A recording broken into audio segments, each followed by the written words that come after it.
Alors, deux éléments effectivement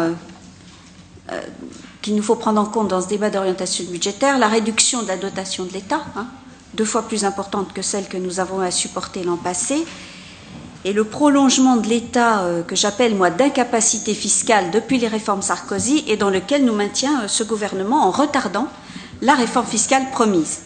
Alors, ces deux éléments nous amènent à regarder l'avenir de notre budget sous l'angle soit du moins 10 ans ou du statu quo dans le meilleur des cas. Alors, à défaut d'audace dans l'établissement de nos politiques, l'amélioration des ratios est devenue l'alpha et l'oméga de la politique financière du Conseil régional, bien forcée, puisque les recettes de la région vont diminuer sur décision donc du gouvernement de plus de 11% en 2015.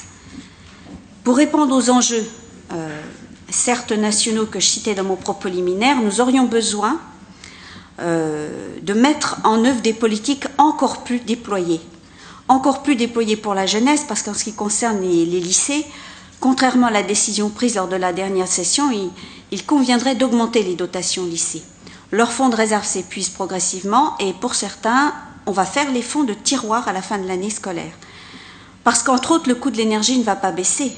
L'isolation des bâtiments, lorsqu'elle est réalisée, elle ralentit la consommation, mais elle ne réduit pas considérablement la note, eu égard aux évolutions tarifaires des fournisseurs d'énergie.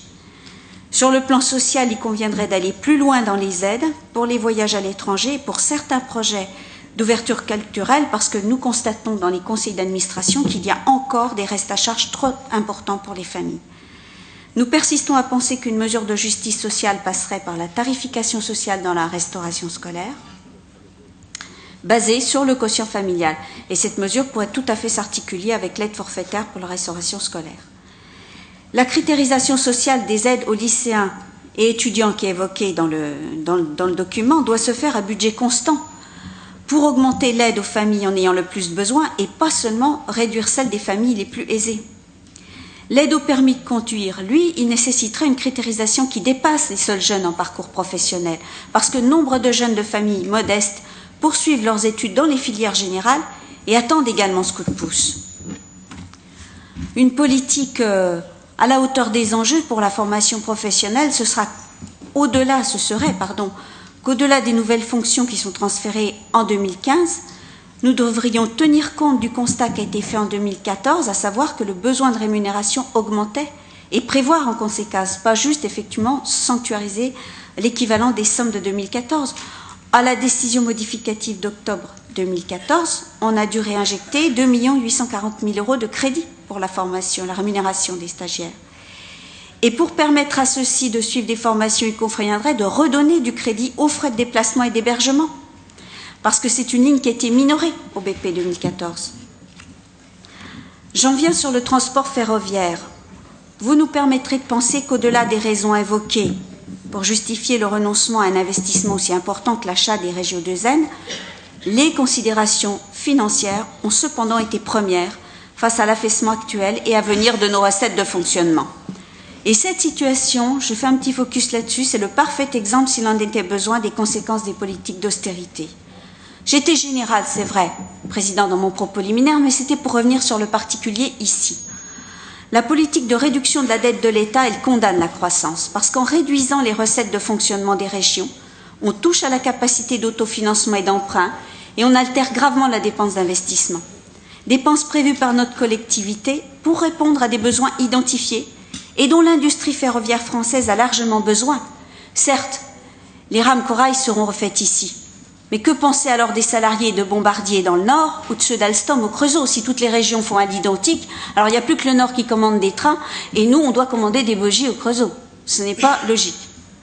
Mais nous n'échapperons pas indéfiniment à la réponse aux besoins de la population, car les voitures corail qui termineront leur vie vers les années 2023-2025 ne seront à nouveau plus adaptées au flux, à la reprise d'un trafic normal après les travaux en 2019.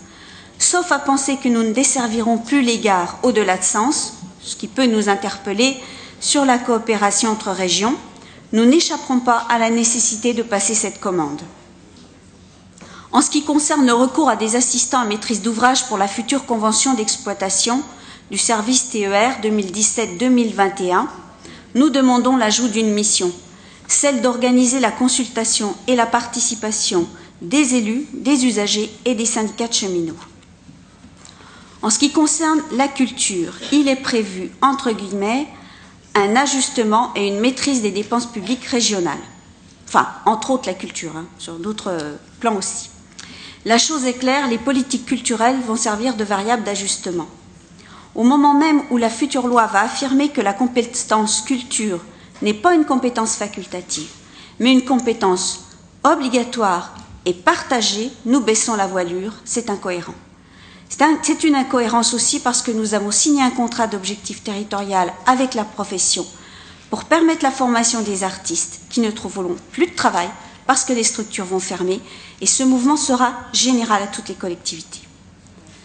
Pour autant, nous persistons à considérer que de nombreuses politiques de la région, auxquelles nous avons contribué et que nous avons soutenues et continuons de soutenir, ont eu un effet économique, social et environnemental profondément bénéfique.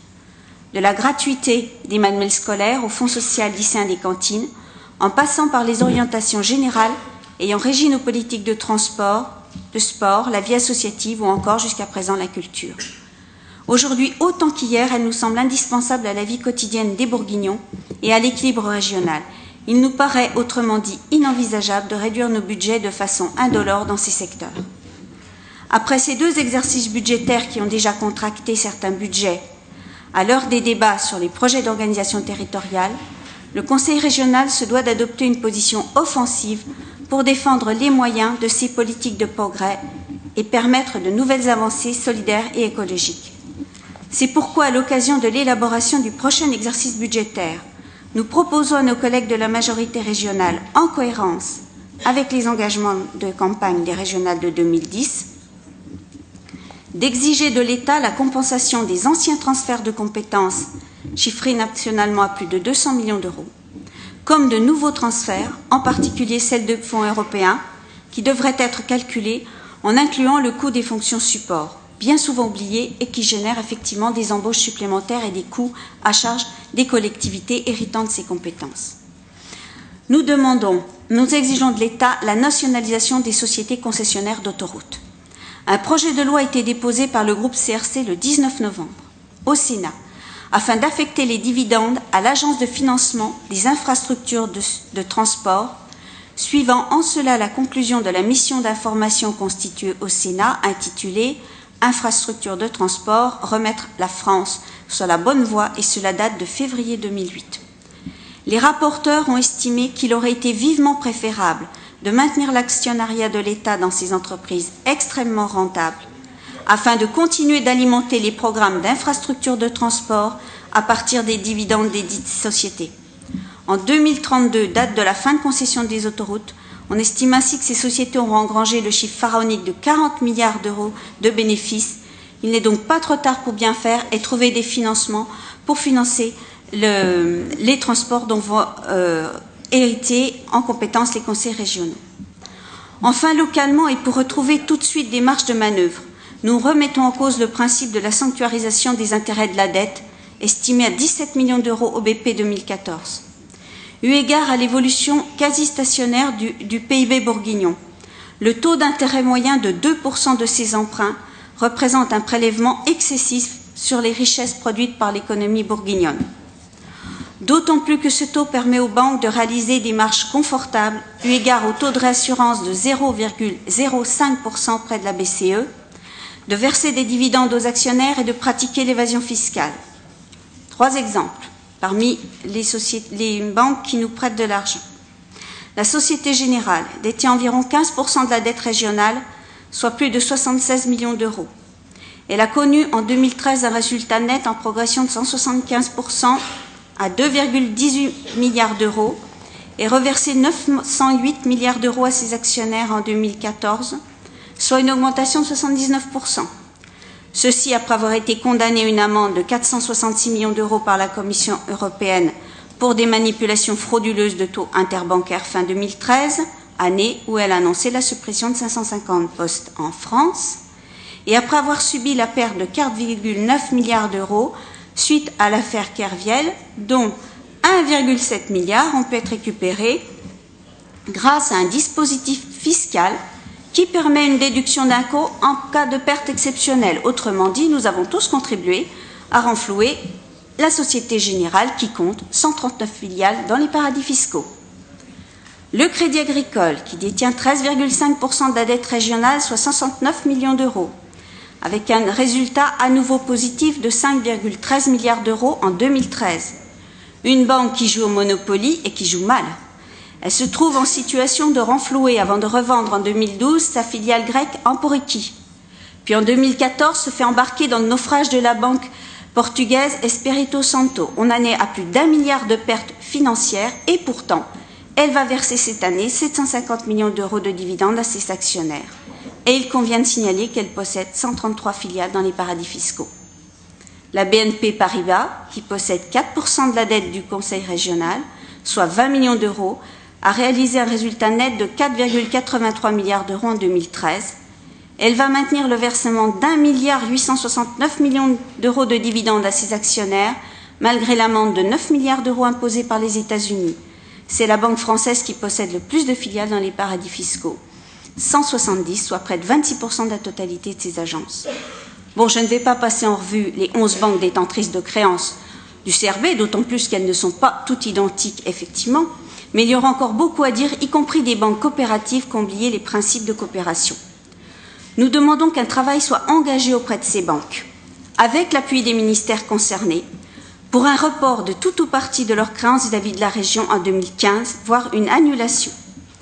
L'objectif pourrait être de réduire de 12 millions d'euros les frais financiers sur les 17 millions prévus, ce qui reviendrait à annuler les effets de la baisse de dotation de fonctionnement sur notre budget.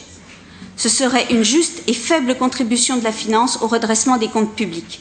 Ce n'est pas une bataille technique, ce n'est pas une bataille institutionnelle, c'est une bataille politique à mener, parce que quand on est de gauche, on doit avoir le courage de remettre en cause l'ordre établi lorsque celui-ci ne sert pas l'intérêt général. Alors ayons l'audace en Bourgogne d'ouvrir la voie.